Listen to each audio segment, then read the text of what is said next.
Assalamualaikum warahmatullahi wabarakatuh.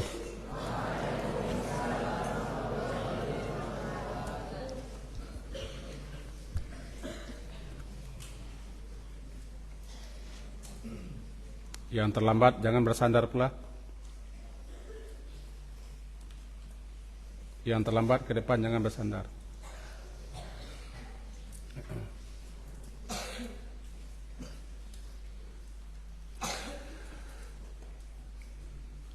Bismillah walhamdulillah wassalatu wassalamu ala rasulillah.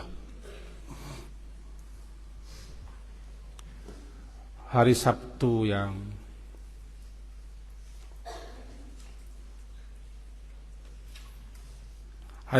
ini adalah Sabtu ketiga. Kita melanjutkan acara khusus yang disebut dengan Hari Abi. Dahulunya hari Jumat. Tapi karena pertimbangan, karena juga jadwal Abi agak ketat di luar, maka dialihkan kepada hari Sabtu. Dan pertanyaan ini baru sebentar ini Abi baca di meja.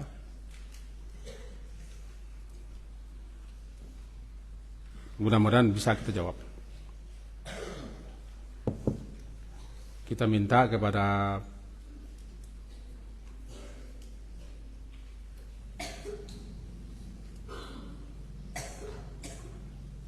panitia atau petugas atau PJ untuk mempersiapkan acara ini sebagus-bagusnya. Semenjak di masjid, cara duduk, pembawa acara dan mukadimahnya juga tolong dipersiapkan sebaik mungkin, sehingga acara ini tidak terkesan dadakan dan acara sambilan. Karena kita telah meluangkan waktu dan mempersiapkan segala sesuatunya.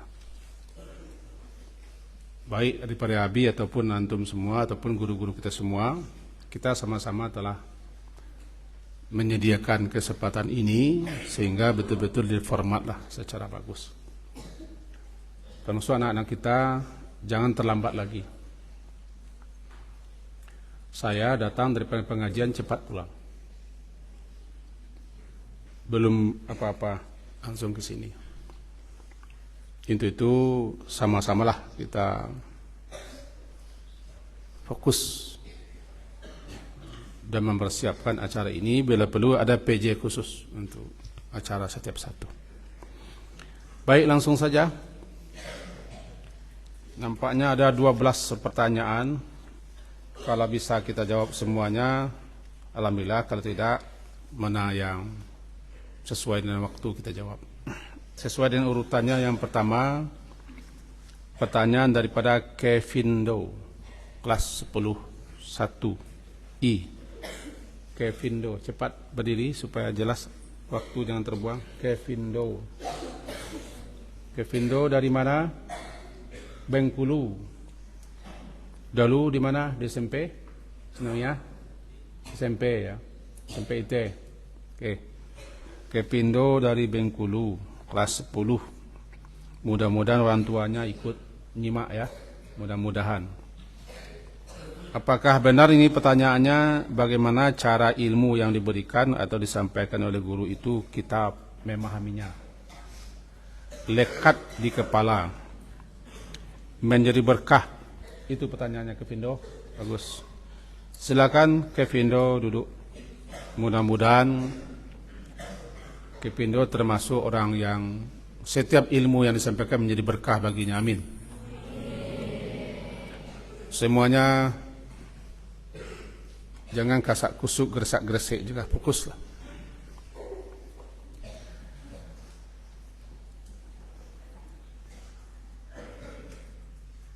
Bagaimana supaya ilmu itu berkah gitu, atau bermanfaat atau berguna bagi kita semua. Yang pertama dulu, segala sesuatunya berawal daripada niat. Dan kita sudah paham ini, innamal a'malu bin. Niat penentu. Itu jangan salah niat. Artinya apa? Ikhlaslah untuk menuntut ilmu itu mengharap ridha Allah, balasan Allah. Apalagi yang dituntut, yang dicari itu adalah ilmu syar'i. Tidak ada berkahnya, tidak ada manfaatnya. Ada sekian banyak hadis yang bisa dijadikan alasan kesalahan niat, salah maksud, salah tujuan untuk menimba menuntut ilmu syar'i, ilmu agama.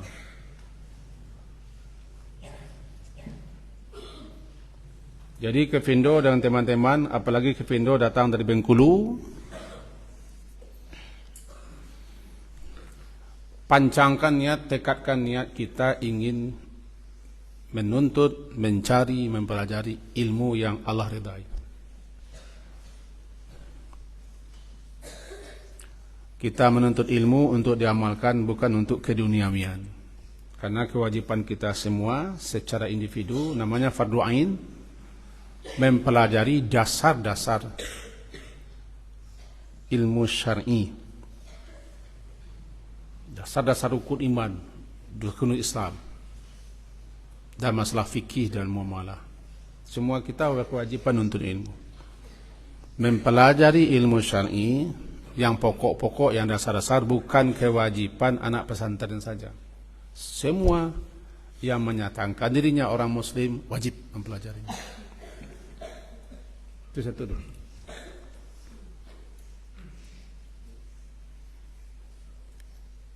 Menuntut ilmu itu wajib hukumnya.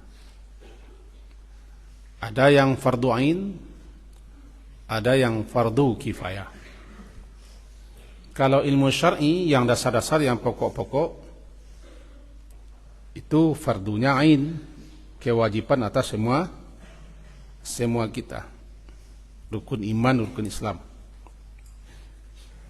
Kalau yang secara mendalam, yang bertafakuhnya, tidak perlu semua kita belajar ilmu hadis, ilmu tafsir,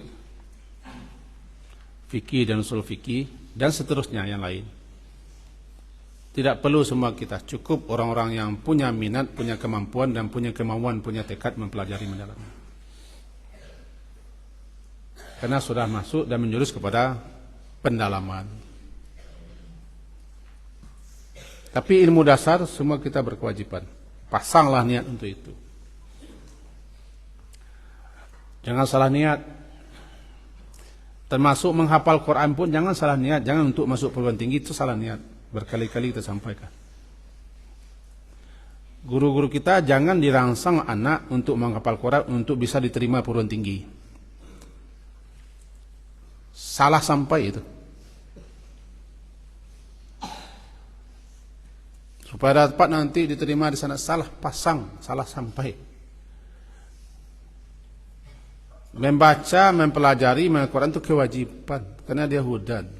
Bukan karena ingin ini. Itu sudah nomor sekian. Ini niat utamanya adalah mengharap ridho Allah, balasan Allah. Satu ya, Ifindo, niat yang benar. Yang kedua, bersungguh-sungguh. Hafal kita nih, majada wajada. Sungguh-sungguh, tekad.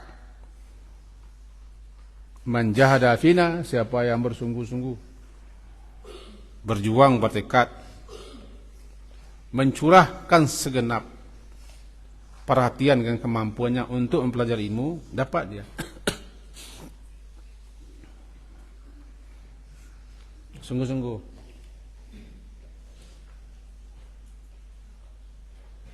Kemudian sabar.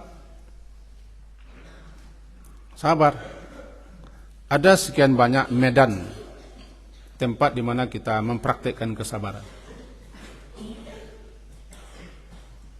Salah satu yang dituntut kita untuk sabar, belajar, berguru, menuntut ilmu. Dan siapa yang berusaha sabar, Allah akan berikan kesabaran. Siapa yang berusaha sabar, Allah akan mencurahkan kesabaran. Sudah berapa itu, Kepindo? Sudah berapa? 6. Sudah 6. 3. Sabar. Karena menuntut ilmu itu lama. Dia bukan instan. Kalau instan, buka di internet. Itu kami penceramah. Kami penceramah, malas membuka kitab-kitab, malas belajar, malas mencari-cari, membanding-banding, buka aja internet langsung ceramahkan. Kadang-kadang tidak sempat memeriksa, langsung difatwakan. Ini kesalahan terbesar bagi pelajar. Jangan berilmu itu mencari jalan pintas. Nikmatnya belajar dan nikmatnya mengajar, membuka kitab. Buka kitab, cari. Tinggal di sini. Kadang kan kita suka bawa HP, ceramah bawa pula HP. Tidak terasa nikmat. Jarang penceramah, jarang membawa kitab, buka kitab, agak jarang. Mereka bangga dengan Syekh Jogel,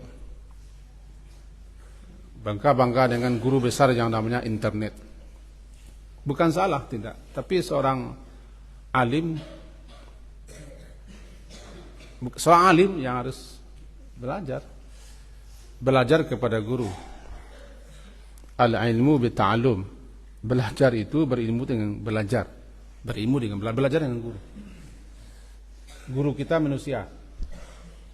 Belajar dengan buku atau tidak sahafi, buku tidak pandai menegur kita, tidak pandai menyapa kita, tidak pandai buku menyalahkan kita. Buku sesuai dengan pikiran kita. Kita tidak bisa bertanya kepada buku, sehingga dia tidak bisa menegur kita, tidak bisa menunjukkan kita, bahkan menyalahkan kita tidak bisa buku. Dia sesuai dengan buku dan sesuai pikiran kita. Ini cara belajar terbaik. Berguru, ketika belajar dengan guru jangan lihat buku. Sebab yang belajar dengan guru itu 3 yang difungsikan: pendengaran, penglihatan, perhatian, dan fokus. Bukan mencatatnya, bukan membaca guru bukunya. Yang belajar itu adalah menyimak, memperhatikan, lalu fokus. Ya, Kevindo. Ini yang perlu diperhatikan dalam adab belajar. Nanti kita akan sampai kepada adab belajar. Sekarang kan baru adab masjid. Adab belajar dengan guru inilah kadang-kadang kurang lagi sekarang. Syukur-syukur kita di pesantren atau di pesantren mana, syukur ada adabnya. Karena ada murid yang melawan guru, yang berkata kotor kepada guru, tidak masuk ilmunya. Jadi apa tadi yang ketiga? Sabar. Tulus zaman, panjang waktunya, betul sabar. Tidak gampang, tidak bisa main sulap, tidak sinsalabit. Bahkan untuk tingkat awali banyak menghafal ini. Banyak menghafal, matan-matan dihafal. Kita berusaha seperti itu nanti. Dan jangan lupa berdoa. Doa itu senjata paling ampuh. Silahul mu'min. Doa itu senjata. Berdoalah kepada Allah agar kita dimudahkan belajar, diberi kesabaran, kesungguh-sungguhan. Jangan malas,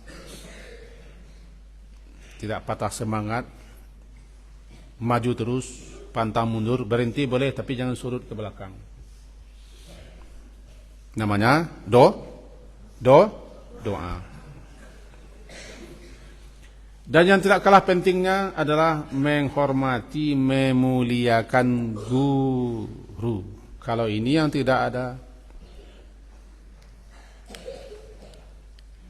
hilang keberkahan, hilang kemanfaatan, hilang faedah. Sirna semua. Masuk kanan, Keluar kiri. Kalau antum tidak menghormati guru dalam belajar, nggak mungkin. Apalagi guru itu sudah kesal. Kesal dia kepada kita, nggak nyambung lagi. Faham tuh? Sama sekarang kan belajar ini. Ini bukan mengaji, ini belajar ini. Kalau kita tidak menghormati guru, duduk di depan guru bagaimana, sikap kita kepada guru bagaimana, namanya adab dalam belajar. Kita kan kelas lama sudah belajar kitab ta'lim muta'alim. Cuma prakteknya yang perlu. Adab dengan guru pun bukan membungkuk-bungkuk, tidak begitu. Apa gunanya membungkuk-bungkuk kalau ketika dia mengajar kita tidak serius, tidak perhatian. Kadang-kadang ada murid yang belajar itu bangku seperti nonton bioskop saja begini. Kadang-kadang patah kursi. Ini saja sudah tidak. Murid yang seperti itu tidak nangkap. Ya Gus, ada Gus, ya. Jangan patahkan kursi enggak. Iya, enggak.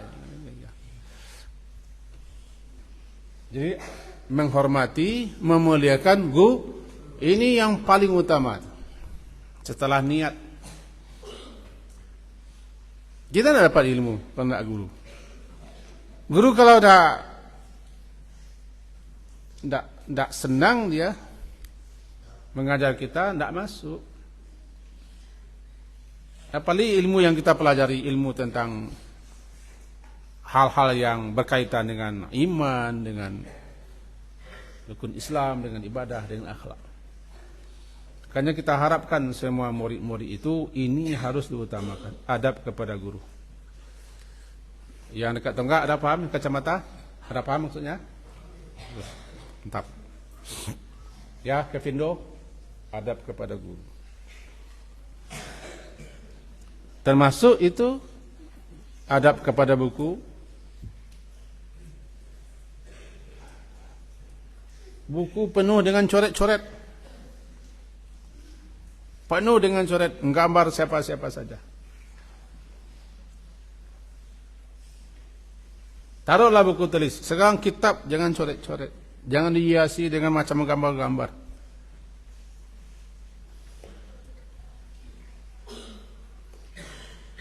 Tahapan kita belajar itu bukunya disimpan. Ada kita yang buku semenjak SD masih ada sampai sekarang, disimpan. Menghormati buku. Orang sudah jerih menulisnya itu. Bertahun-tahun. Berapa bulan yang lalu beli buku 4 jilid. Buku hadis.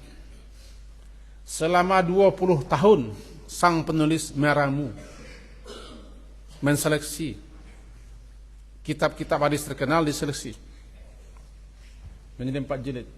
20 tahun dia menyusun.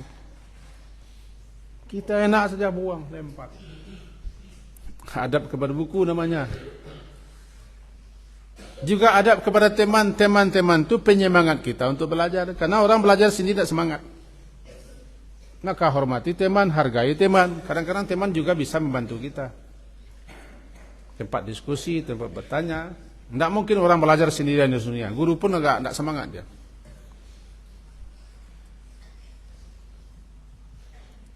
Paham Tom?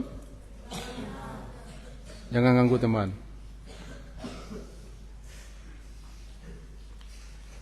Adab kepada guru, kepada teman. Dan terakhir, berusahalah mengamalkan ilmu yang kita pelajari. Kalau kita belajar adab, praktekkan adab. Kalau kita belajar ibadah yang telah sesuai dengan tuntunannya, praktekkan ibadah itu. Itu contohnya. Ya Kevindo, mudah-mudahan berkah ya, amin. Yang kedua, hasbi al-ghani, cukup bagiku kekayaan. 9C, hasbi. Hasbi, mana hasbi? Oh ini dia, hasbi kita ini. Memang hasbi ini, memang ghani dia ini. Ghani betul. Lintau sawalunto sejunjung. Sejunjung. Sawalunto. Bagus. Pertanyaan Hasbi, mudah-mudahan ortunya menyimak ya, mudah-mudahan ya. Jika ada seseorang yang menyanyi-nyanyi, apa ini? Menyia-nyiakan barangnya, bahkan sampai terbuang, apakah kita boleh mengambilnya dan apa hukumnya? Ya, itu pertanyaannya. Bagus. Sering mengambil barang orang. Oh, enggak. Silakan duduk, Hasbi. Ada namanya dalam bab fikih, namanya bab luqatah. Barang temuan. Barang temuan berbeda dengan barang orang yang disia-siakannya. Berbeda ya. Barang temuan kita tidak tahu pemiliknya. Dan barang temuan itu dibagi-bagi pula. Perhatikan ini. Ada yang berharga, bernilai. Ada yang tidak terlalu berharga, tidak bernilai sehingga tidak akan dicari orang. Ada juga barang yang hilang itu dallah namanya. Kambing atau domba, juga unta. Perhatikan ya. Ini ya. Baguskan pecinya.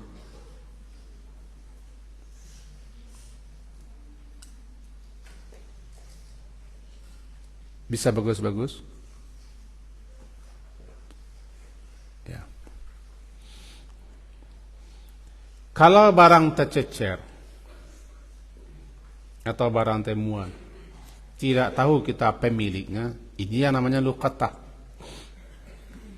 Jika barangnya barang kecil-kecil, tidak bernilai, tidak terlalu berharga, boleh diambil. Karet, peniti, itu contoh barang remeh. Jarum pentul, ya tidak akan mungkin dicari orang karet tangan itu hilang. Berbulan-bulan pula dia mencari, tidak. Boleh kita ambil, boleh kita selamatkan, boleh kita singkirkan ke tempat yang bisa dilihat. Kalau kita ragu mengambilnya, jangan ambil, singkirkan. Yang kedua, barang berharga. Barang berharga, barang bernilai, itu harus diselamatkan. Caranya, simpan, kenali bungkusnya, kenali ikatannya, warnanya, kemudian umumkan tanpa menyebutkan ciri khusus. Siapa yang kehilangan barang tanpa merinci secara rincian terperinci lah, sekitar daerah barangnya ini, silakan hubungi kami di sini. Berpahala, besar pahalanya. Kalau barang berharga, apakah dompet, SIM, STNK, atau kitab, atau apa saja, diumumkan selama setahun, di media massa, ditempelkan di mana-mana, atau diumumkan di tempat-tempat keramaian setahun. Kalau orangnya datang, tanya dulu, apakah sesuai barang yang kita ketemukan dengan ciri-ciri yang disebutnya. Kalau tidak sesuai, tanda dia pemiliknya. Tapi kalau cocok, pas, serahkan, tanpa minta ganti atau bayaran. Kalau dikasihnya sebagai tanda terima kasih, terima, tapi jangan minta. Karena tujuan kita menyelamatkan, membantu orang. Pena jangan diputar-putar. Peci jangan diputar-putar, pena jangan putar-putar, anak kunci jangan pada main-main, tidak fokus. Tidak fokus namanya. Yang masang peci, pasang peci. Baguskan pasang peci. Yang pakai pena, pena untuk menulis. Kunci untuk buka pintu.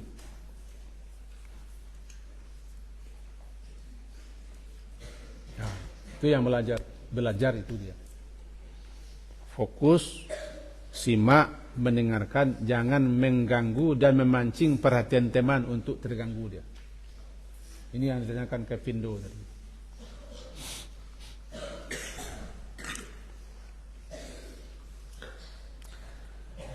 Tapi kalau yang hilang itu adalah hewan,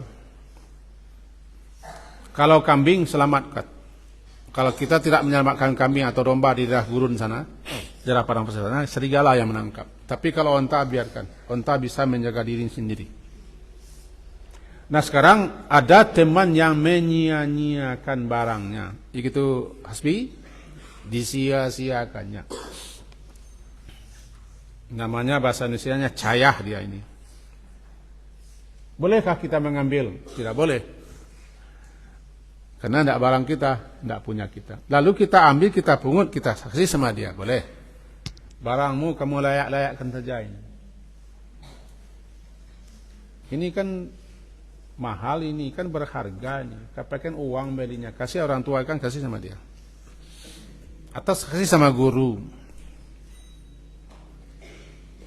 Saya sama Ustaz saja. Ini teman anak ini suka menyia-nyiakan barangnya. Ini saya titip sama Ustaz. Masuk ini sendal. Kadang-kadang kami ini tukang pungut sendal ini. Hampir setiap sehari habis lewat di situ memungut sendal. Sendalnya bagus-bagus. Habis main tinggal sendal. Sendal, tahu sendal? Habis main tinggal sendal. Itu tidak berbakti kepada orang tua. Bayangkanlah susahnya orang tua mencari. Sekali Ustaz Rijal carilah video bagaimana perjuangan seorang ayah, seorang ibu mencari uang, berkeringat mereka. Putar tayang itu sempat tahu anak-anak. Lihatkan tonton bagaimana orang tuanya ke sawah, memikul barang berat. Kadang-kadang bergerobak keliling ke sana ke sini. Putarkan tayang itu supaya ngerti anak-anak ini. Tidak segampang minta uang saja. Ada mengerti itu? Ada mengerti? Menyia-nyiakan barang. Termasuk buku ini dicoret-coret semua. Apa tidak dibeli ini? Abi tahun 70-an belajar buku itu penuh semuanya itu. Itu berharga buku itu tidak pakai rotos, penuh saja isinya. Kenapa? Minta buku tidak dapat. Buku penuh. Pakai pensil. Begitu belajar dulu karena susah.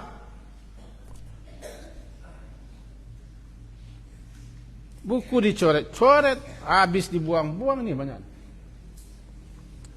Makasih kita kepada Hasbi Al-Ghani yang sudah menanyakan kawan yang suka seorang kaya. Orang kaya pun tidak boleh membuang-buang. Apalagi kita susah orang tua. Kemarin lebih pungut lagi, pena baru, pensil baru. Anak sepanjang ini buang-buang. Antum sudah di samping mubazir, sombong juga tidak berbakti dan tidak menghargai kesusahan orang tua. Ada mengerti itu? Ada mengerti? Jadi pertanyaan, boleh tidak kita ambil? Dia menyanyikan, ambil, tapi tujuannya bukan untuk dipakai. Ini barang kamu tinggal, biar aja lah. Nanti beli lagi.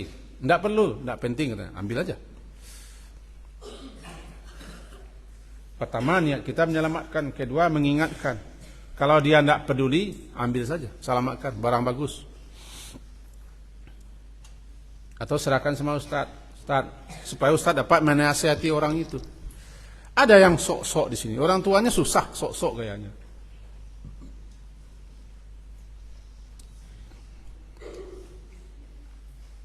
Tahu kita, kan ada sekian anak asuh. Anak asuh kita ada sampai 30-an.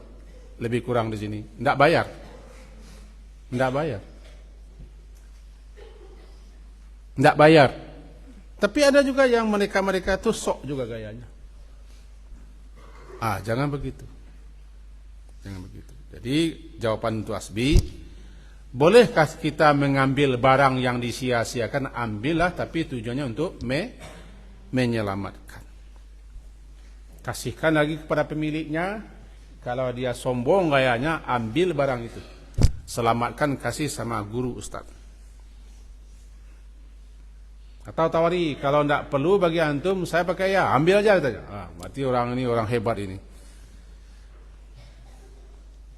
Yang paling penting yang ditekankan, hargai, ingat jerih payah kesusahan orang tua kita. 750.000 satu bulan.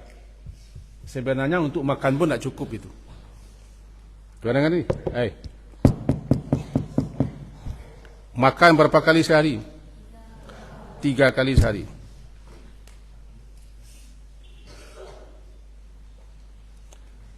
Makan 3 kali sehari, taruhlah 1 kali makan 10.000. Ada sekarang 10.000 sekali makan. Taruhlah 10.000. Kali 3 berapa? 30 kali sebulan berapa? 3 kali 3 berapa? 900.000. Makan saja. Kali-kali seperti itu. Belum lagi pergi ke dapur, berapa gas yang habis. Ibu-ibu kita, bapak kita yang memasakkan. Mondar-mandir mengantar. Pak Andre itu jam 4 sudah bangun, kadang jam setengah 4. Abi tahu kenapa Abi bangun malam. Di jam 3 sudah mulai membalik-balik buku. Kadang-kadang tidak tidur lagi. Tahu Abi kapan Pak Andre datang. Buka gerbang tahu Abi. Begitu supaya kita makan. 750 saja sudah susah orang tua antum untuk bayar. Karena tidak gampang. Di zaman sekarang tidak gampang. Ekonomi begini, sekarang uang minyak sudah naik lagi. Karena antum tuh minta, karena diancam orang tua, kena tidak sekolah, gampang aja begitu. Sehingga barang-barang dibuang-buang. 1 sendal itu berapa 1 pasang? Ada orang sadar sini. Berapa 1 sandal 1 pasang? Ada 10.000, 15.000. 20.000 ada. Yang bertali-tali seperti itu berapa harganya? Ada 25.000. Nah, dibuang-buang. Bagus-bagus.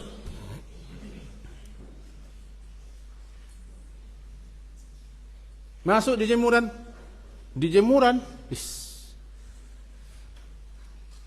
Orang hebat. Kalau sudah di bawah itu tidak mau dipungut lagi. Hebat betul itu. Baru, tidak mau mengut. Siapa ini? Anak ini. Ingat orang tua kita. Di samping mubazir, berdosa, temannya setan, kita tidak menghargai jasa orang tua. Walaupun pensil sebesar ini tinggal, peliharalah terus supaya berkah dia. Ini pensil ini pakai bisa ditulis. Ini spesial ini baru-baru. Saya ada pensil itu. Ini tanda. Adab itu yang kita penting. Salah satu adab kepada orang tua adalah menghargai jerih payah orang tua kita. Terima kasih Asbi Al-Ghani yang sudah menanyakan ini. Lebih nasihatkan kepada antum hargai. 750 saja sudah ada yang ngutang, sudah ada yang tidak membayar. Di tempat sekolah lama Abi, tempat Ustaz Akmal, ada Ustaz Akmal tadi? Tidak ada ya?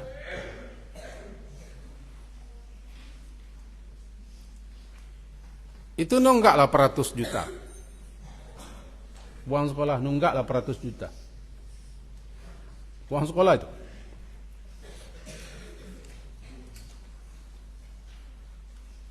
Tidak bayar, tidak mampu bayar.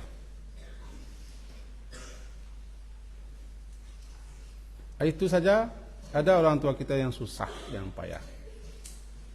Sementara kita belum lagi belanja. Sedikit-sedikit sambal kurang enak, nasi tidak enak, dibuang-buang lagi nasi. Antum tuh siapa di rumah?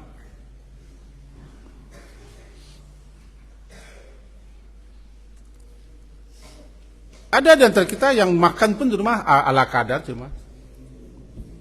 Tapi ketika gayanya Yazid, simak Yazid. Yazid wa Yankus. Jangan jadi Yankus, jadi Yazid saja ya. Simak itu. Ini yang kedua. Wah, waktunya panjang, habis ya. Sudah Hasbi? Kita ucapkan terima kasih yang sebesar-besarnya kepada Hasbi yang sudah menanyakan ini. Makasih Hasbi. Mana suaranya? Makasih ya.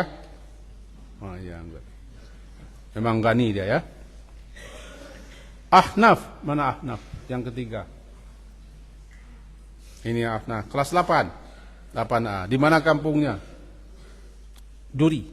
Duri. Bukan durian, duri. Orang tuanya masih ada. Ibu bapak masih ada. Nenek ada. Kakek ada. Coba ucapkan salam. Bagus. Ini anak kita nih dari Duri, ayah ibu, ayah bunda. Ya. Ahnaf kelas 8, pertanyaannya, apakah boleh langsung salat setelah mandi Abi? Ini pertanyaannya. Wih, bagus sekali. Silakan duduk. Ahnaf. Hanif, Ahnaf ya. Orang yang paling lurus.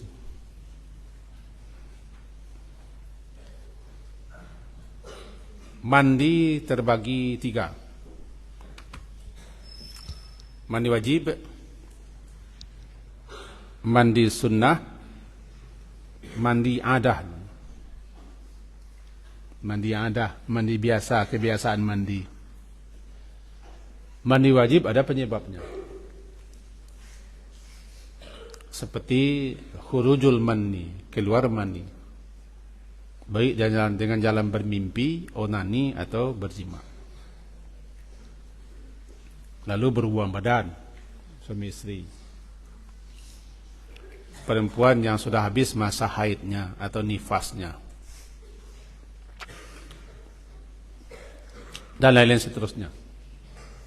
Wajib mandi. Kenapa wajib mandi? Karena dia berhadas. Hadasnya hadas besar. Kalau tidak mandi, dia tetap dalam keadaan tidak suci.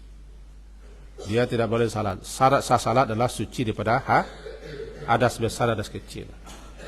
Selama dia tidak mandi, selama dia berhadas, malaikat tidak mendampinginya, malaikat rahmat. Gampang dipermainkan setan. Itu mandi wajib. Ada nanti yang wajib dimandikan, orang mati. Karena orang mati tidak wajib mandi. Dia tidak bisa mandi. Wajib dimandikan. Kemudian mandi sunnah. Ini juga dalam kitab fikih dasar adanya. Mata Nabi Suja adanya. Mandi sunat. Seperti mandi akan salat Jumat, contohnya begitu. Tapi ada ulama-ulama, sebagian ulama Arab Saudi menyatakan wajib katanya mandi ke Jumat. Nah, kita tidak masuk situ. Artinya mandi sunat, mandi yang disunnahkan, berpahala kita, berkah dia. Tapi kita tidak sampai berdosa kalau tidak mandi. Mandi sunnah, banyak cabang-cabang. Kemudian mandi biasa, mandi adah. Berpahala tidak, berdosa tidak. Bagaimana supaya mandi biasa setiap pagi itu bernilai ibadah? Mandilah sesuai adab-adab mandi. Baru berpahala. Nah, sekarang ditanyakan oleh si Ahnaf, bolehkah setelah mandi itu langsung salat? Kalau dia mandi sesuai dengan tuntunan Rasulullah sallallahu alaihi wasallam. Di mana Rasulullah itu mandi memakai adab-adab. Seperti mandi wajib atau mandi sunnah. Beliau terlebih dulu membasuh anggota-anggota wudunya. Lebih-lebih mandi wajib. Ini semua ini yang sudah wajib mandi. Kelas 8 sudah mulai rata-rata wajib mandi. Dan sudah balik.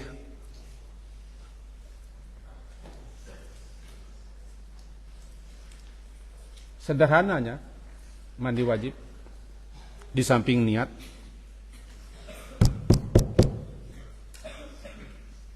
membaca bismillah. Pertama dulu siram, cuci faraj 3 kali dengan tangan kiri. Di zaman Rasulullah, tangan kiri ini disapukan ke tanah setelah mencuci farad 3 kali. Kata orang sekarang bisa diganti dengan deterjen atau sabun. Tapi kalau tetap bisa dengan tanah sebab tanah itu suatu bahan yang luar biasa untuk menghilangkan segala macam bau, kotoran dan najis. Karena tidak semua bisa diganti dengan bahan-bahan. Jilatan anjing nggak bisa diganti dengan sabun. Tanah bisanya. Nah, cuci tangan, kemudian berkumur-kumur, seperti berwudu. Masukkan air ke hidung, cuci wajah. Ini wajah. Mana batas wajah? Min manabiti sya'ar, tempat di mana biasa tumbuh rambut sini. Cuping telinga, ini cuping kanan dan kiri. Dagu ke bawah dagu, ini wajah. Bibir luar wajah. Jadi kalau perempuan berwudu nanti jangan dikatupkan bibirnya, tidak kena wajah. Bibir luar wajah. Jangan begini, tidak kena wajah. Bibir luar. Jangan pernah mencibir berwudu. Wajah. Sambil menggosok. Baru tangan seperti berwudu. Tiba di kepala, Nabi begini, ambil air. Atau dengan keran. Dikusak-kusak kepala 3 kali. Sampai ke akar-akar. Berapa kali? Berapa kali?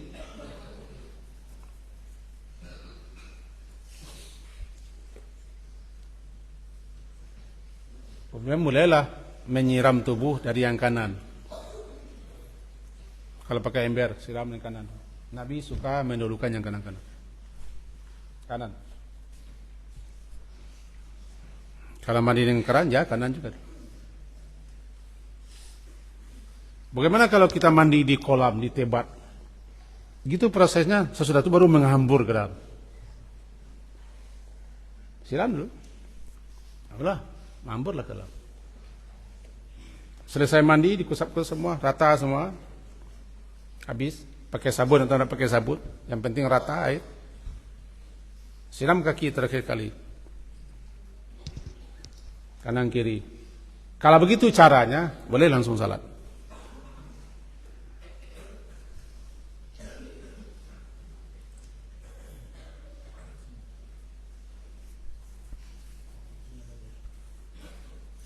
Terus.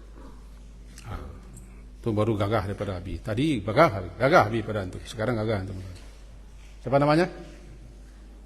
Saleha. Siapa? Saleh. Khalid. Itu mandi wajib. Kalau sudah begitu caranya, menurut sebagian pemahaman para ulama kita, ulama mazhab, sudah boleh langsung salat. Kalau begitu caranya. Tidak perlu berwudu lagi, tidak perlu. Kalau begitu caranya. Lalu ketika mandi terpegang-pegang aurat kita, kan barang kita sendiri, kata Imam Hanafi, mazhab Hanafi barang kita sendiri. Yang tidak boleh kan sengaja dipegang-pegang. Kalau tersentuh tidak masalah. Apakah mandi sunat juga begitu? Boleh. Kalau mandi biasa pun, kalau itu adab kita mandi, cara kita langsung salat boleh. Ini pertanyaannya si Hana, boleh enggak setelah mandi langsung salat? Kalau begitu modelnya silakan. Tapi kalau enggak begitu modelnya, langsung masuk kamar mandi, bar. Habis air 1 dorong. Jadi ada mandi begitu. Mandi besar atau mandi kecil ada begitu. Ya, baru dia kita dapat pahala. Baru beribadah. Tapi kalau langsung mandi lu, hambur, siram. Tak tanggung-tanggung banyak air habis itu. Terbuang-buang air gitu. Begitu juga mandi biasa habis main olahraga, main bola, seperti itu boleh. Langsung salat. Cuman sebagian ulama kita tetap ada yang berpendapat berwudu juga lah setelah mandi, walaupun mandinya begitu. Nah, ini namanya anjuran atau ada sedikit perbedaan pemahaman. Kalau kita pakai prinsip yang pertama, sudah boleh untuk salat.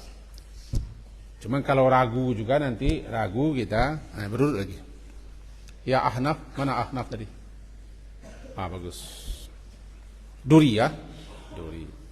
Laki-laki perempuan sama, cuman tiba di perempuan kalau dia mandi habis haid, kalau rambutnya panjang tebal menjulai-julai, tidak perlu dibuka ikatan rambutnya, cukup disapu ke atas.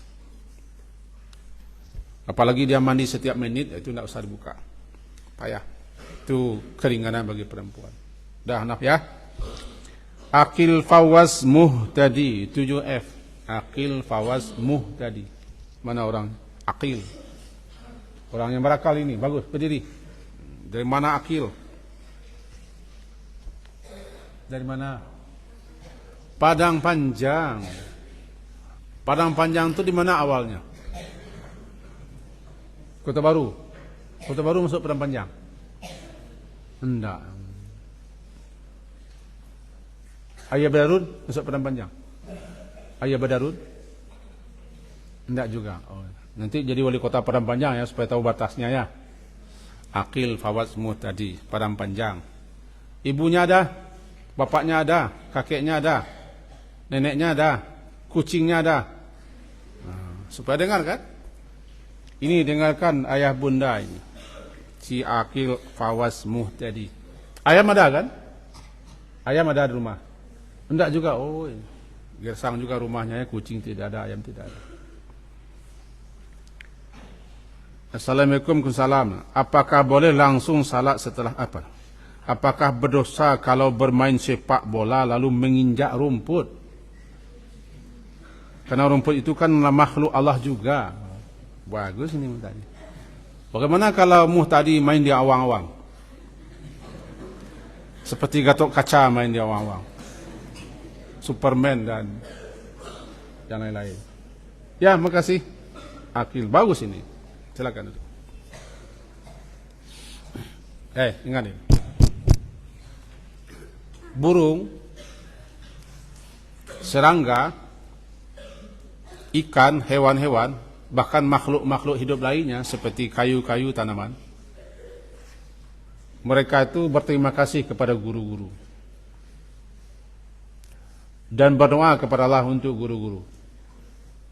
Bahkan juga alam langit, malaikat-malaikat Allah, malaikat-malaikat, semua penduduk langit sama-sama bersalawat berdoa untuk para muallimin nas al-khair, yang mengajari manusia kebaikan, guru. Itu mulianya guru. Yang bersendar, pecinya bagus-bagus kan. Saya tidak ingin orang belajar menganggap pelajaran itu enteng saja. Cara duduknya, cara berpecinya sendiri. Kalau belajar dengan Nabi serius.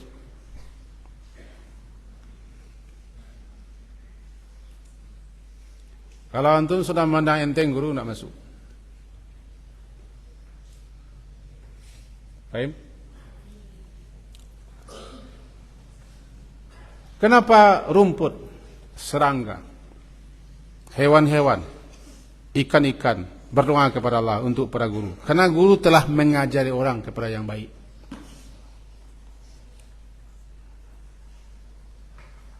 Menunjuki orang untuk berbuat baik, termasuk berbuat baik kepada alam.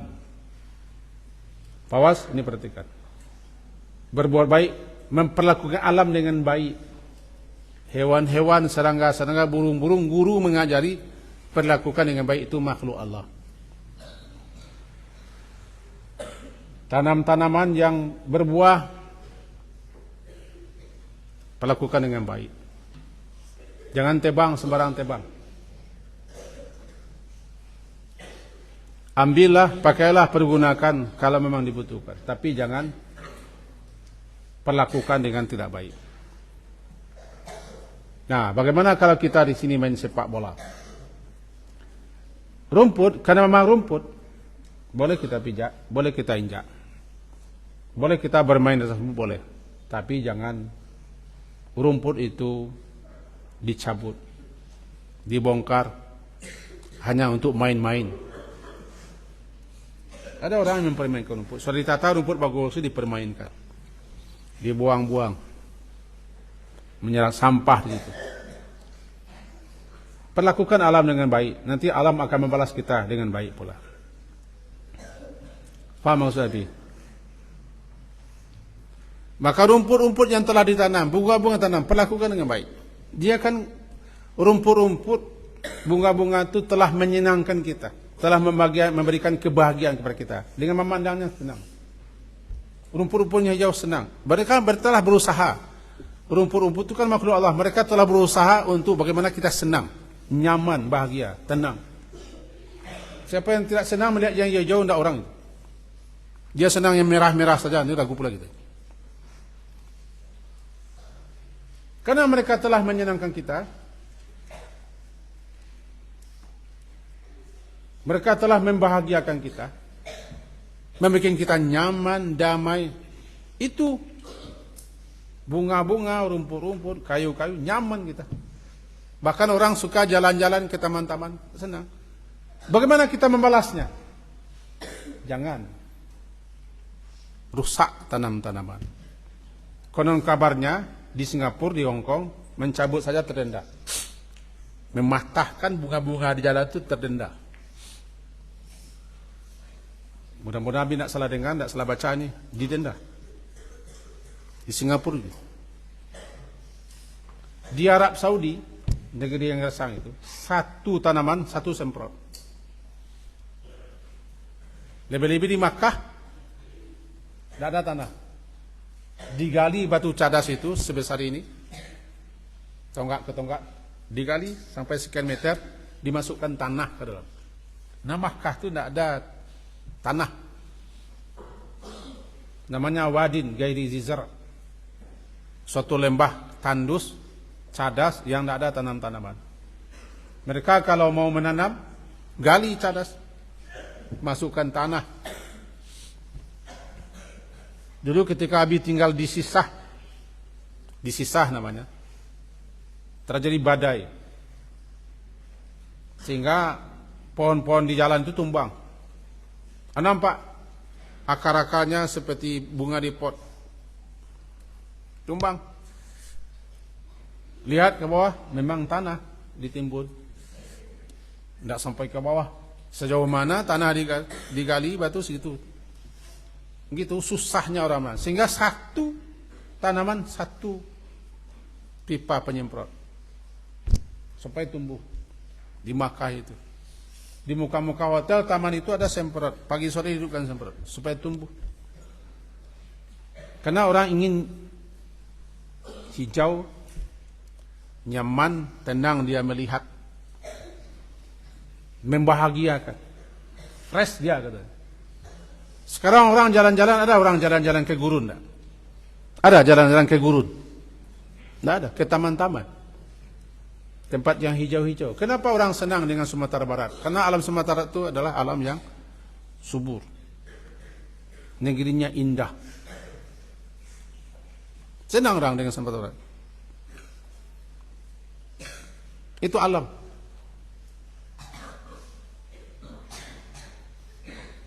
Itu mau belajar dengan Nabi apa enggak? Mau belajar dengan Nabi apa enggak? Mau belajar?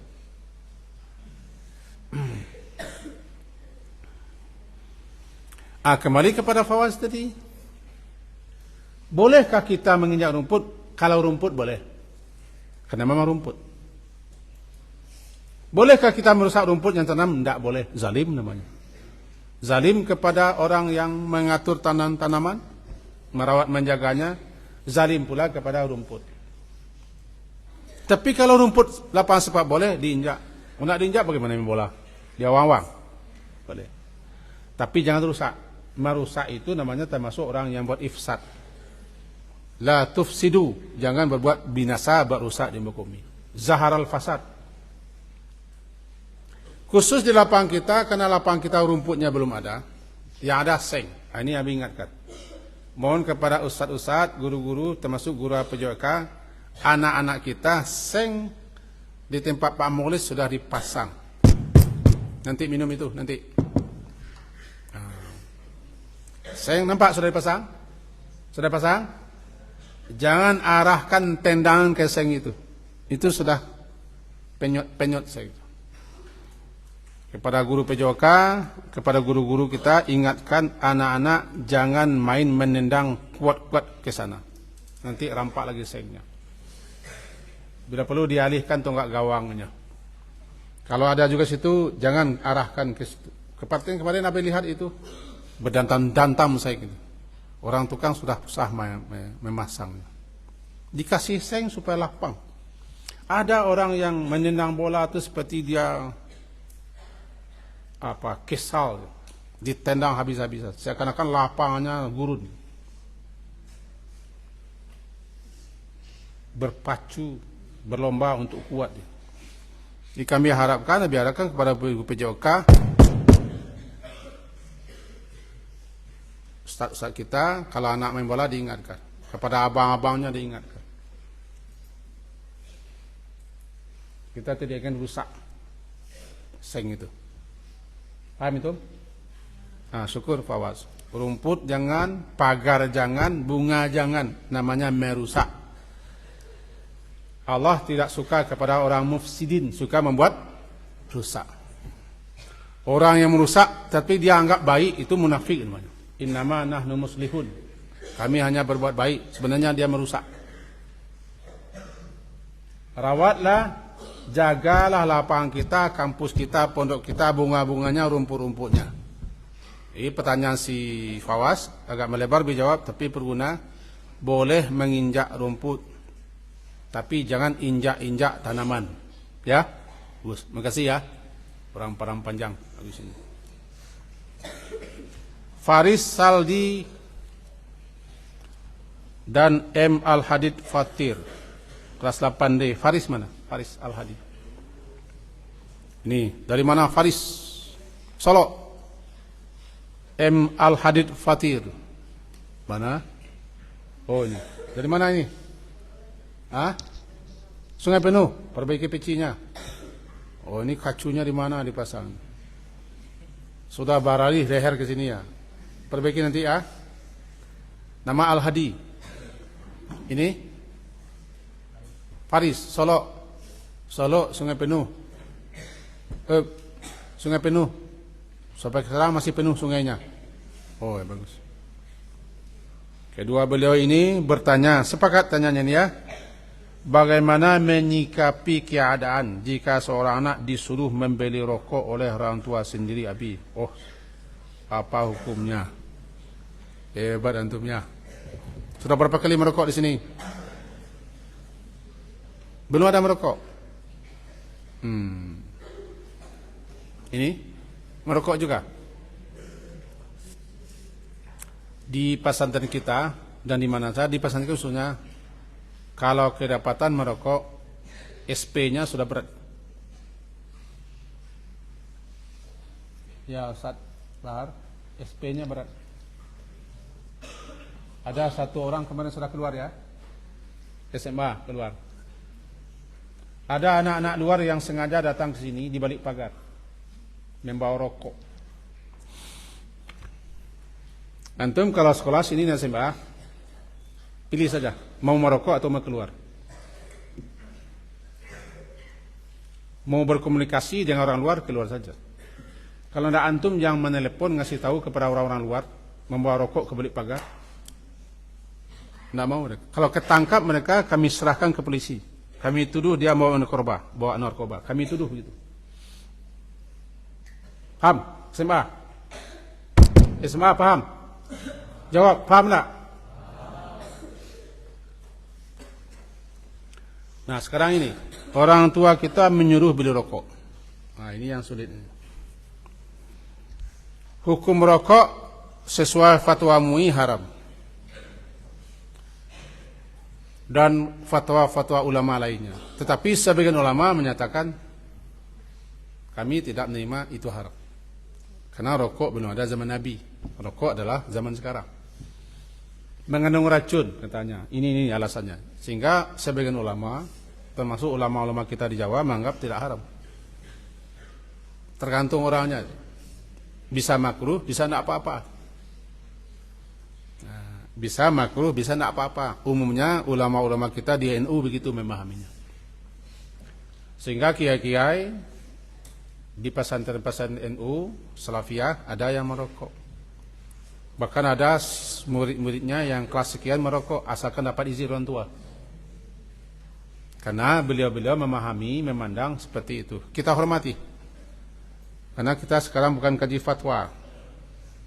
Ulama-ulama sebagiannya mengatakan rokok itu hukumnya haram. Kalau haram berdosa. Lalu kenapa ada ulama lain mengatakan tidak haram? Ini kan sisi pandang. Sesuatu yang tidak ada zaman Nabi pasti berubah. Berbeda ulama berpendapat. Nah sekarang orang tua kita merokok. Silakan duduk. Lama itu. Orang tua kita merokok. Kita disuruhnya beli rokok.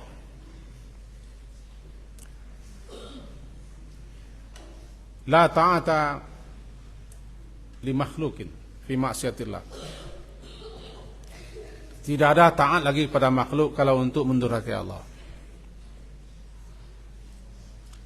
Kalau orang tua kita nyuri rokok, orang tua kita perokok, tidak dapat kita bantah, minimal kita protes di hati. Minimal. Kalau kita termasuk mengatakan merokok tidak boleh, merusak. Tapi karena orang tua menyuruh, kita tidak bisa berbuat apa, tidak bisa melawan. Karena orang tua kita misalnya perokok berat, dan dia menganggap rokok itu tidak haram. Dia menganggap makruh. Bahkan kalau tanpa merokok dia tidak bisa apa-apa. Itu alasan, tidak bisa apa-apa. Tidak konsentrasi kita. Taruhlah begitu. Kalau kita termasuk orang yang tidak paham, minimal kita protes. Tidak setuju di hati kita. Karena tidak mungkin pula antum ini menasihati orang tua. Bapak tahu ini haram merokok, masuk neraka bapak. Anda marah, dia diusirnya kita nanti. Ini minimal, paling kurang di mana? Duduknya bagus-bagus. Ini bukan lapau ini. Yang mencangkung.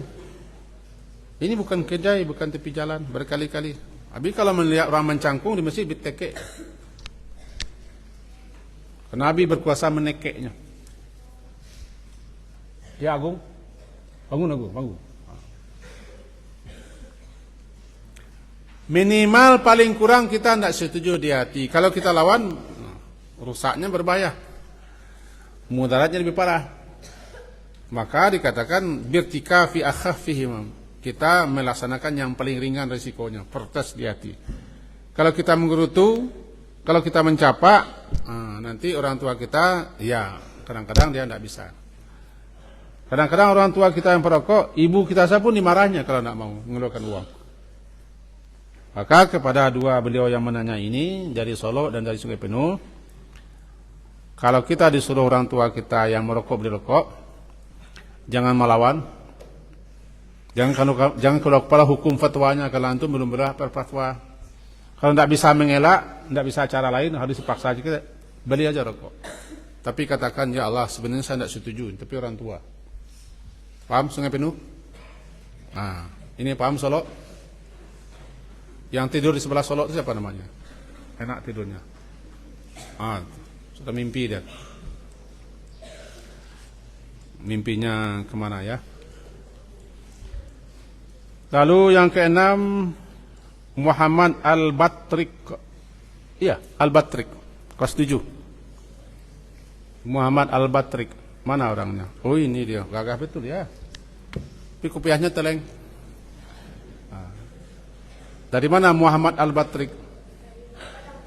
Padang kota. Padang pinggir. Teluk Kabuang. Bagus. Ada ayahnya? Ibunya ada? Kakeknya ada? Oh, neneknya ada? Ayam juga ada? Oh, sama ada. Kucing tidak ada juga? Ini lebih dah. Ya, biru dia pakai kucing. Pertanyaan Muhammad, nih ucapkan salam sama ayah ibunya dulu kalau ada. Oh, itu. Datang ke sini besok ayahnya. Oh bagus ya. 1 hari lagi ya. Oh iya. Kalau bawa oleh-olehnya lebih ke Nabi ya. Muhammad Al-Batrik ini, ibu ayah, besok datang ya katanya. Ana ingin bertanya kenapa kebanyakan orang kaya-kaya dan orang pintar ilmuwan itu rata-rata orang non-muslim. Kenyataannya begitu. Oh ya, silakan duduk. Ingat. Masalah rezeki, ketetapannya, ketentuannya, pembagiannya, luas atau sempitnya itu masalah Allah. Kita manusia disuruh berusaha. Rezeki itu termasuk namanya takdir mu'allaq. Takdir yang digantungkan dengan usaha, ya. Cuman berapa jatah rezeki kita bukan tergantung dengan usaha. Sebab masing-masing kita sudah ada ketetapannya berapa rezeki kita. Kita hanya berusaha. Yang putri ke sini lihat. Jangan sering betul ke sana, sini lihat. Ini grup 4 sekawan ke sini lihat. Yang 4 sekawan namanya nih. Sini lewat. Nanti Abi jawab hukum bersahabat dengan laki-laki, Nabi jawab nanti. Sekarang ke sini dulu ya. Masalah rezeki, ingat ini. Salah satu nama Allah namanya Ar-Razzaq. Yang mencipta rezeki, yang mencipta makhluk untuk memakai rezeki, yang menentukan membagi-bagi rezeki, yang memudahkan rezeki, yang menyulitkan rezeki, yang mengantarkan rezeki. Intinya Allah yang mengadakan rezeki. 1. Kalau ada ustadznya belakang, tolong anak-anak kita yang bermain-main. Rezeki ini untuk kita semua nih. Rezeki termasuk takdir yang digantung, disangkutkan kepada usaha. Berarti kita harus berusaha mencari rezeki. Fa idza qudiyatis shalah fantashiru fil ard. Selesai salat, bertebaran mencari rezeki. Rezeki itu karunia Allah. Sesuatu yang disangkutkan dengan usaha. Berarti tidak dapat rezeki kalau tidak usaha. Walaupun rezeki kita kalau tidak usaha tidak. Masalah kaya miskin itu bukan manusia yang menentukan.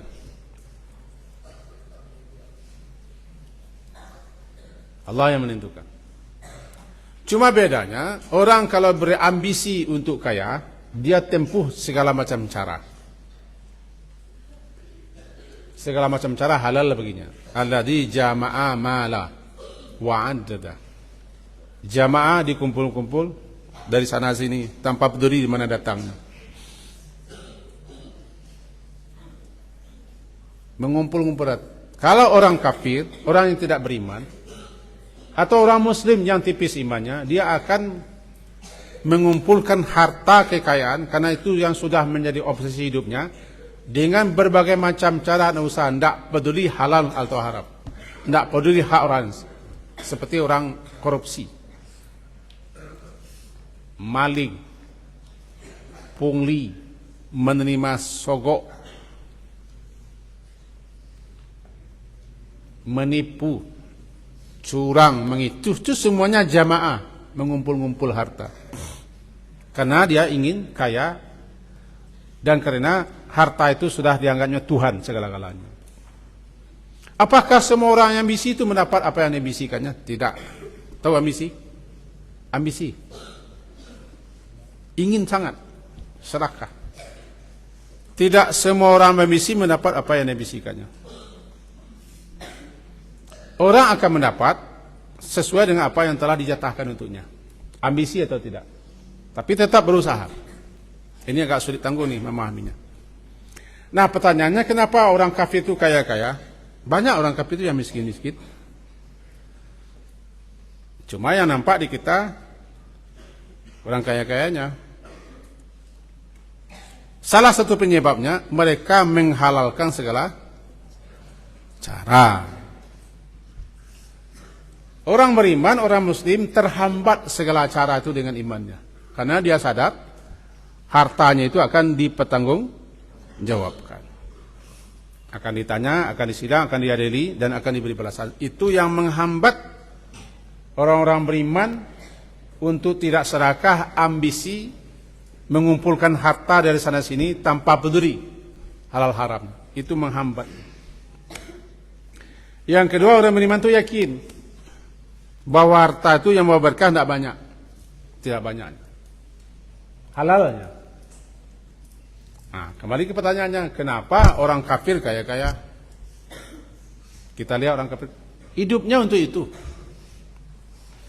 Yang ada di benak, di tengkorak mereka, hidup itu adalah untuk itu. Sehingga mereka habis-habisan untuk memperoleh itu. Dengan catatan, tidak semua orang yang ambisi itu memperoleh apa yang diinginkannya. Dah, perhatikan ini. Bisa perhatikan? Waktu kita sedikit lagi ini.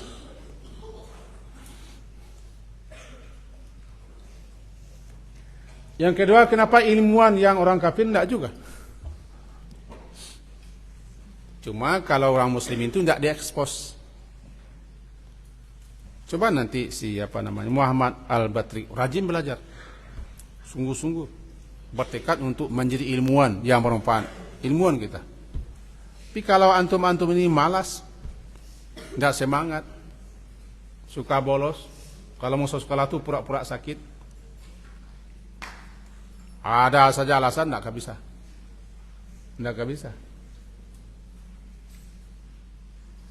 Di masa kejayaan Islam, yang menguasai keilmuan itu orang Islam. Daulat Abbasiyah. Eropa masih kelam. Ini tanya kepada guru sejarah kita nih. Ustaz Akmal ya, guru sejarah ya. Atau guru sejarah. Sekarang banyak tokoh-tokoh ilmuwan yang masuk Islam, yang mengikuti Islam. Banyak mereka yang sudah merujuk lagi kepada Islam. Jadi salah paham juga kita mengatakan ilmuwan itu orang kafir. Tidak. Ilmuwan itu siapa yang bersungguh-sungguh berusaha mencari ilmu, dapat dia. Allah akan tunjukkan jalan-jalan supaya berilmu. Cuman ada ilmu itu yang sifatnya duniawi saja. Ada ilmu itu yang dunia akhirat.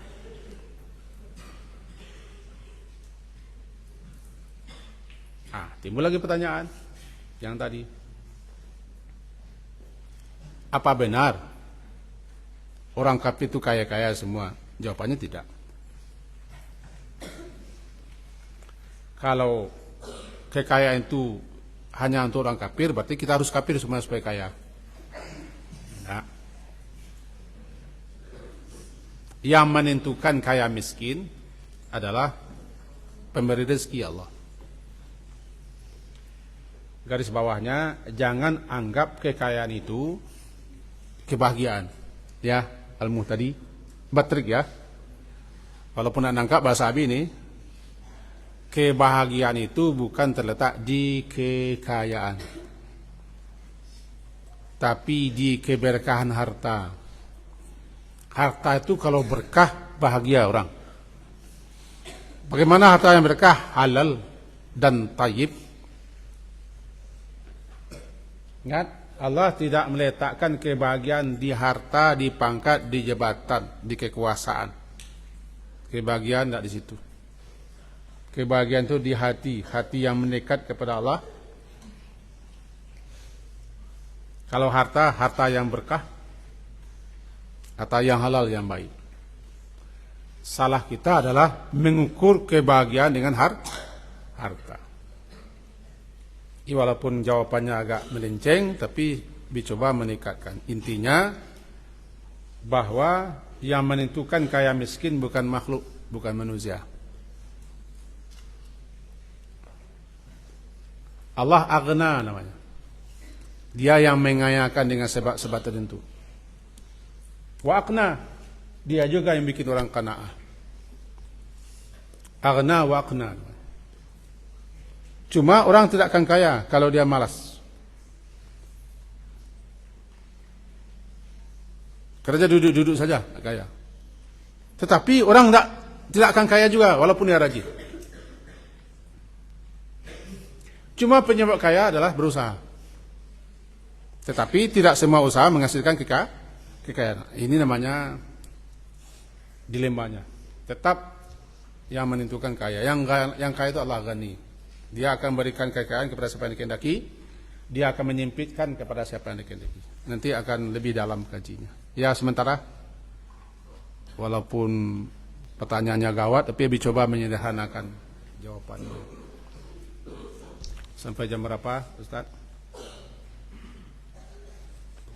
Ada yang bisa bantu? Sampai jam berapa? Hah? 9:30. Oh, sudah habis ini. Oh iya, sudah habis. Tapi satu lagi boleh ya? Ini perkara memincingkan mata salat ini penting lebih jawabnya. Sementara pertanyaan Ibu Nendeng tentang masalah deposito, Ibu Reno tentang online. Nanti ada tanya yang lain lagi, perempuan bersahabat dengan pria, memberilah barang lupa membayar. Kenapa kita berzikir salat? Kita tunda, kita dulukan ini, memicingkan mata. Aura, Zulfi, Okta, dan Hadina Putri Mesya. Kelas 7H, mana Aura? Aura sayang, mana? Ada? Aura ada? Oh itu. Dari mana Aura? Bisa dibantu? Auranya dari mana Ibu Ustazah? Bisa Ustazah bantu? Hah? Sungai Puah, kampung saya ini. Aura dari Singapura, Hadina Mesya. Dari mana? Hadina Putri Mesya, hah? Singapura kedua-duanya. Bahagia juga nih ya. Bahagia juga Umi ini, rakyatnya ada di sini. Aura dan Hadina, pertanyaannya ayah bunda coba dengar di rumah. Apakah sah salat kita kalau menutup mata? Apakah hukum salat kita sedang salat menangis Abi? Makasih Aura dan Hadina, silakan duduk. Singapura, silakan duduk. Menutup mata terbagi dua. Pertama, menutup mata selama-lamanya, mati namanya. Yang kedua, menutup mata sementara untuk membuyarkan kegalauan atau untuk konsentrasi. Kenapa orang menutup mata dalam salat?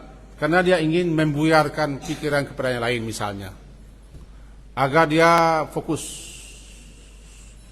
Bolehkah kita menutup mata dalam salat? Boleh, untuk lebih konsentrasi, tapi tidak menutup mata dari awal sampai akhir. Sekadar menghilangkan. Dan ingat, kekhusyukan itu letaknya bukan di menutup mata. Kita salat disuruh khusyuk. Bagaimana kekhusyukan itu supaya kita peroleh? Kata Imam Ghazali dan kitab Asharus Salahnya ada 6. Salah satunya hudurul qalbi, hadir hati. Hadir hati. Yang kedua, tafahum, memahami al-ma'ani, apa yang dibaca dan apa yang dilakukan. Yang ketiga, ta'azim namanya, mengagungkan Allah yang kita sembah. Kemudian haibah, ada rasa takut kita kepada zat yang maha besar itu. Kemudian ada raja, harapan kita, berharap kita kepada Allah agar permintaan kita, doa-doa kita, salat ibadah kita diterima. Lalu ada haya, malu kita menghadap Allah dengan tidak khusyuk, tidak centang perenang. Ini membantu kekhusyukan. Dan kekhusyukan itu bukan letaknya di memicingkan mata. Tetapi kita boleh memicingkan mata untuk menghilangkan ingatan dan memfokuskan pikiran, boleh. Cuma jangan menutup mata selama-lamanya, mati namanya. Dan jangan pula menutup mata semenjak awal sampai akhir. Ya, Haida dan Mesya. Kemudian bolehkah menangis? Boleh. Menangis dalam salat itu bisa lantaran sedih, lantaran takut dengan dosa, atau lantaran menyimak bacaan imam, Atau lantaran suasana hati kita sedang sedih, sedang galau, terbawa ke salat boleh. Yang tidak boleh membikin tangis dan pura-pura menangis. Ini biasanya bagi imam ini. Membikin suara, parau-parau sengau, agar orang menyatakan dia orang yang tawadu, khusyuk. Kalau ini salah imam. Tapi kalau memang menangis timbul daripada hatinya, imam itu boleh. Dan tidak boleh kita memancing-mancing orang menangis seperti renungan suci, tidak boleh juga dalam salat. Kalau menangis itu memang dari hati kita, takut dosa, ingat kelalaian, atau begitu memahami apa yang kita baca ayat sehingga terpancing kita menangis. Ayat itu mengancam orang-orang durhaka, begini-begini, nangis kita boleh. Jadi jawabannya, boleh menangis, tapi jangan pura-pura menangis atau memancing-mancing tangis. Sekian, ada sekian pertanyaan lagi yang tidak terjawab karena waktu kita. Mudah-mudahan lebih-lebih yang tadi ditanyakan oleh si Kevindo. Adab kita dalam belajar, adab di lokal, adab kita mendengarkan guru lebih kita tingkatkan. Amin. Sekian saja. Makasih kepada kita semua sudah tertib. Diakhiri dengan membaca doa kepada majelis.